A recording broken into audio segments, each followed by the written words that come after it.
Assalamualaikum warahmatullahi wabarakatuh. Semoga semuanya selalu dalam keadaan sehat.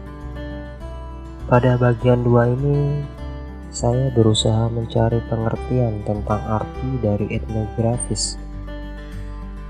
Pengertian etnografis sendiri dalam perkembangannya begitu luas dan variatif ya. Kalau secara harfiah, etnografi itu artinya penggambaran tentang suku bangsa. Tapi pengertian harfiah tersebut tidak bisa dijadikan pemahaman dasar untuk kepenulisan feature etnografis. Jadi saya mencari jalan lain untuk memperoleh pengertian tentang etnografis. Jalan yang saya tempuh itu berusaha mencari kesepadanan arti dari istilah feature etnografis. Dalam pencarian saya itu, kemudian saya mendapati istilah etnografi awam yang dikemukakan oleh Edi Sri Ahimsa Putra, dan yang kedua istilah etnojurnalisme. Ada dua tulisan yang saya jadikan referensi untuk menerangkan tentang etnografi awam ya. Ini tulisan pertama, ini tulisan kedua. Saya hanya mengambil poin-poin pentingnya saja ya untuk kebutuhan kepenulisan feature etnografis. Oke, ini ya. Oleh Mas Edi Sri Ahimsa Putra ini, etnografi awam itu etnografi yang umumnya bukan ditulis oleh para ahli antropologi, tetapi oleh para jurnalis. Nah, ini Mas Heidi menunjukkan bentuk etnografi awam itu feature mengenai kehidupan suku-suku yang terpencil ya, yang dimuat dalam surat kabar ya.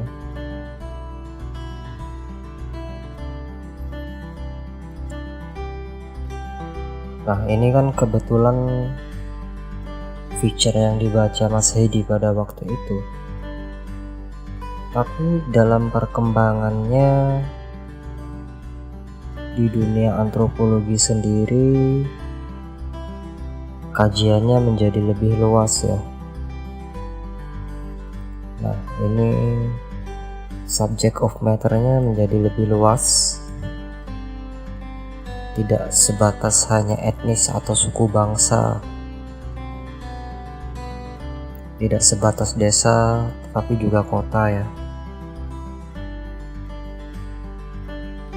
Tidak sebatas komunitas, tapi bisa juga pribadi atau individu ya. Nah, ini tidak sebatas etnis, tapi juga bisa kelompok sosial. Oke, ini tentang perluasan subject of matter atau kajian di dalam antropologi. Selanjutnya, untuk tulisan pertama cukup itu saja ya, poin-poin pentingnya. Kemudian di tulisan kedua, nah ini etnografi awam itu tujuannya untuk penyampaian berita dan mencari perhatian ya. Nah, oleh karena itu etnografi awam tidak memiliki kerangka teori dan tidak mengharuskan adanya analisis tentu saja ya. Tapi meski demikian, isi dari etnografi awam ini sangat informatif dan tingkat keakurasiannya dengan realitas itu sangat tinggi ya, atau sangat reliable. Saya rasa poin-poin ini sudah cukup ya Nanti untuk yang lainnya dalam tulisan ini silahkan dibaca sendiri. Link downloadnya sudah ada di deskripsi ya.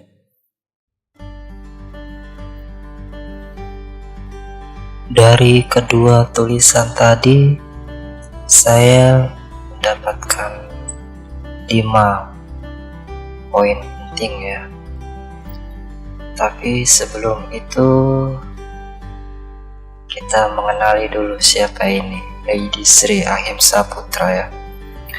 Beliau ini dosen di Departemen Antropologi di Universitas Gadjah Mada, Yogyakarta. Kebetulan saya pernah mengikuti kuliah beliau ya dalam mata kuliah epistemologi antropologi.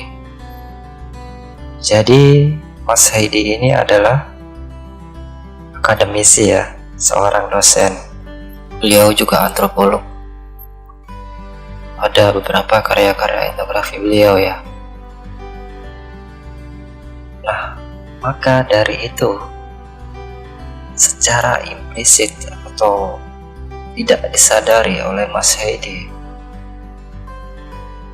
beliau ini mengakui bahwa tulisan feature dengan topik yang biasanya mirip dengan kajian atau subject of matter dari antropologi itu sebenarnya juga merupakan karya etnografi ya, sekalipun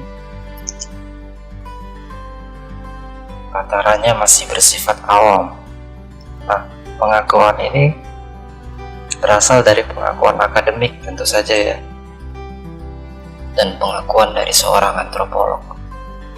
Ini satu poin penting ya, bahwa feature etnografi ya juga karya etnografi. Oke, selanjutnya subject of matter-nya ya. Nah, kajiannya sekarang sudah sangat luas, bukan hanya etnis atau suku bangsa, tapi kita disediakan opsi-opsi lain ya. Bisa tentang kehidupan desa, kota, komunitas, pribadi atau individu, kelompok sosial, bisa juga identitas, gender, gerakan sosial, kemiskinan, jaringan sosial, bahkan bisa juga budaya perlawanan atau kajian-kajian dalam antropologi lainnya ya. Jadi opsi atau pilihan untuk menulis feature etnografis, topik-topiknya sangat luas ya. Di poin ketiga, feature etnografis tidak memerlukan kerangka teori atau konsep-konsep tertentu. Jadi ya, feature etnografis tidak ada analisis ya di dalamnya, tidak harus ada maksudnya. Poin yang keempat, meskipun feature merupakan karya etnografi yang bersifat awam, tetapi tingkat informasi dan reliabilitasnya masih tinggi ya. Detil-detil fakta di lapangan ini dalam feature etnografis masih dapat dipertanggungjawabkan ya tingkat akurasinya. Dan di poin yang kelima, sifat dari feature etnografis menyampaikan pemberitaan yang tujuannya mencari perhatian ya. Maka dari itu memang harus menyentuh empati pembaca.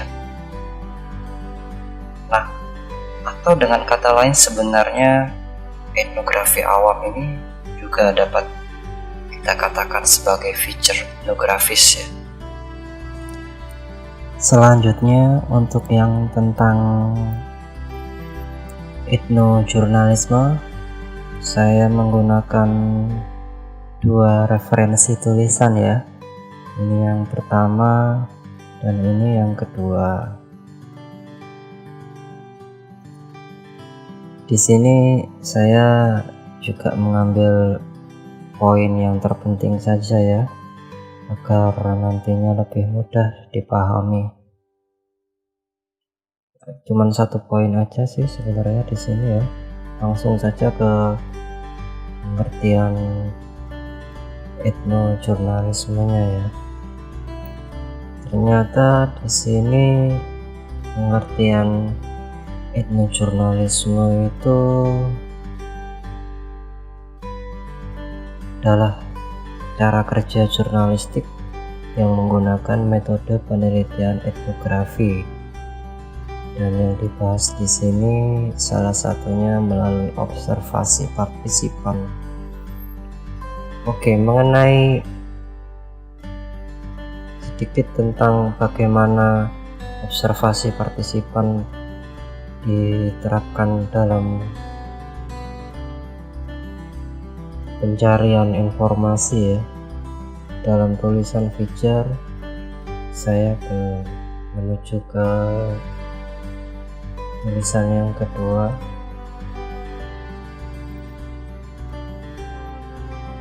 Di sini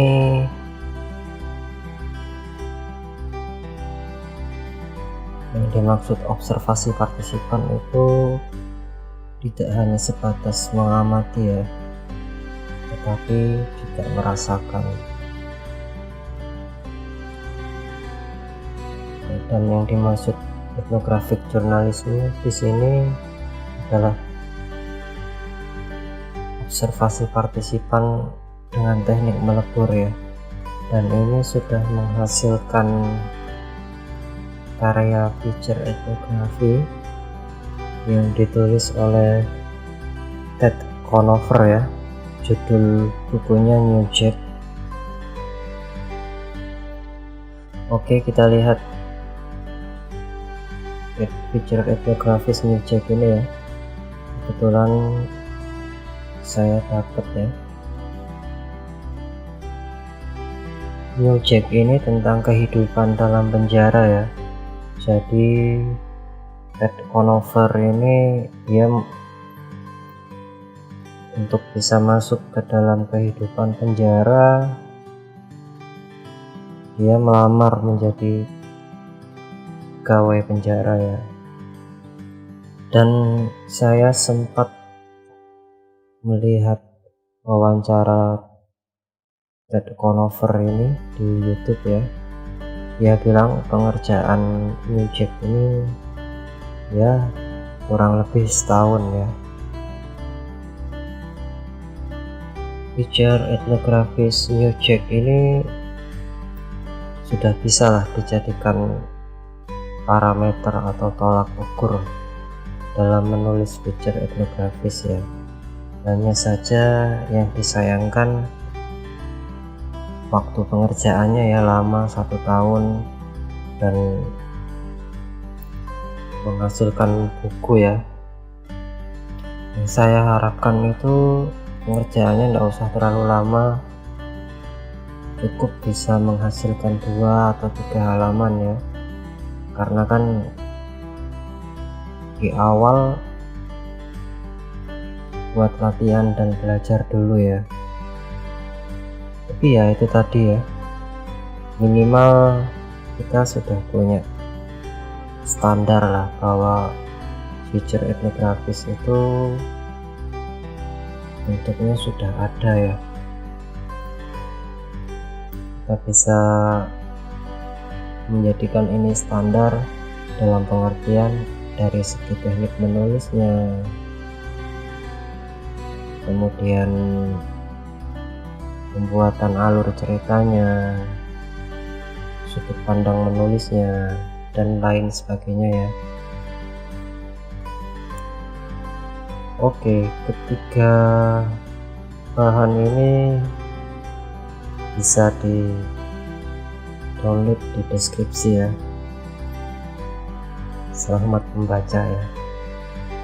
Oke, dari dua referensi tadi tentang etnojurnalisme atau jurnalisme etnografis, sebenarnya hanya satu poin ya yang menurut saya penting, yaitu mengenai pencarian fakta atau informasi mengikuti metode penelitian etnografi.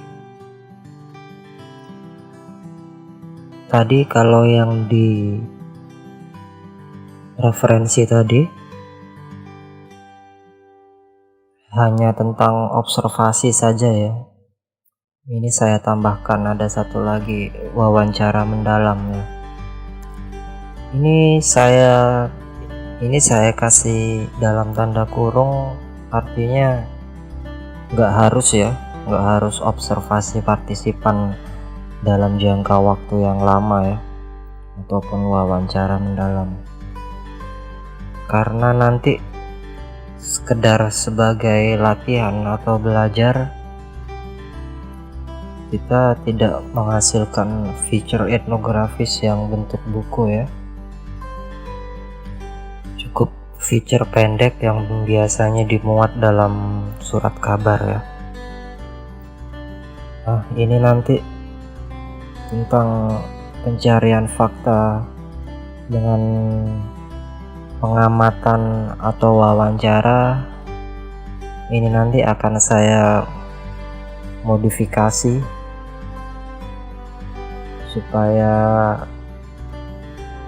cepat, efektif dan efisien ya. Dari poin-poin penting mengenai etnografi awam dan etnojurnalisme, hasilnya bisa digambarkan menjadi skema seperti ini ya.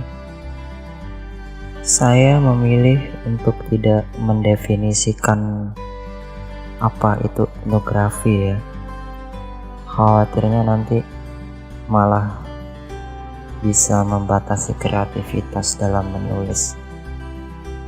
Jadi di sini saya memilih untuk menguraikan ciri atau sifat atau karakteristik dari feature etnografis, dan pengertian mengenai sesuatu hal itu nggak harus didefinisikan ya, tapi kita bisa berusaha mencari cara lain, yaitu menemukan karakteristik dari sesuatu itu. Oke, nanti kalau ada yang bertanya di mana letak etnografinya sebuah feature etnografis, pertama-tama kita harus memberi pengertian terlebih dahulu ya, bahwa pengertian etnografi di antropologi berbeda dengan pengertian etnografi di dunia feature ya. Itu dulu yang harus ditekankan ya, perbedaan sudut pandang ya dari antropologi dan dari feature atau jurnalistik. Perbedaan yang paling mendasar apa? Kalau feature etnografis, dia tidak perlu kerangka teori, tidak harus ada analisis ya. Maka dari itu di sini pengertian etnografinya tidak bisa berdiri sendiri, tapi dia harus menginduk kepada pengertian feature kan, yang di video sebelumnya saya sudah sedikit menjelaskan secara ringkas. Oke, kalau gitu karakteristik feature etnografis itu apa? Pertama dari topiknya ya, yang memang mirip dengan kajian di dalam antropologi. kemudian tidak perlu kerangka teori, tidak harus ada analisis, tapi tingkat informasi dan reliabilitasnya cukup tinggi ya. Tujuan kepenulisannya pun untuk pemberitaan ya, agar menarik perhatian dan empati pembaca. Dan pencarian informasinya pun sebenarnya ada kemiripan ya dengan etnografi akademik, yaitu melalui pengamatan dan wawancara. Bagi yang berminat dalam dunia kepenulisan feature etnografis, nggak perlu merasa minder ya, atau merasa rendah dengan etnografi yang dihasilkan di bidang akademik. Karena seperti yang sudah dijelaskan tadi, feature etnografis pun juga sebuah karya etnografi ya. Atau bisa jadi feature etnografis justru lebih detail pada fakta-fakta dan informasi di lapangan. Oke, sekian dulu pada bagian 2 ini. Di bagian 3 di video selanjutnya ya, untuk lebih mendalami feature etnografis, saya coba mengkomparasikannya atau membandingkan dengan etnografi akademik. Oke, semoga semuanya selalu dalam keadaan sehat. Wassalamualaikum warahmatullahi wabarakatuh.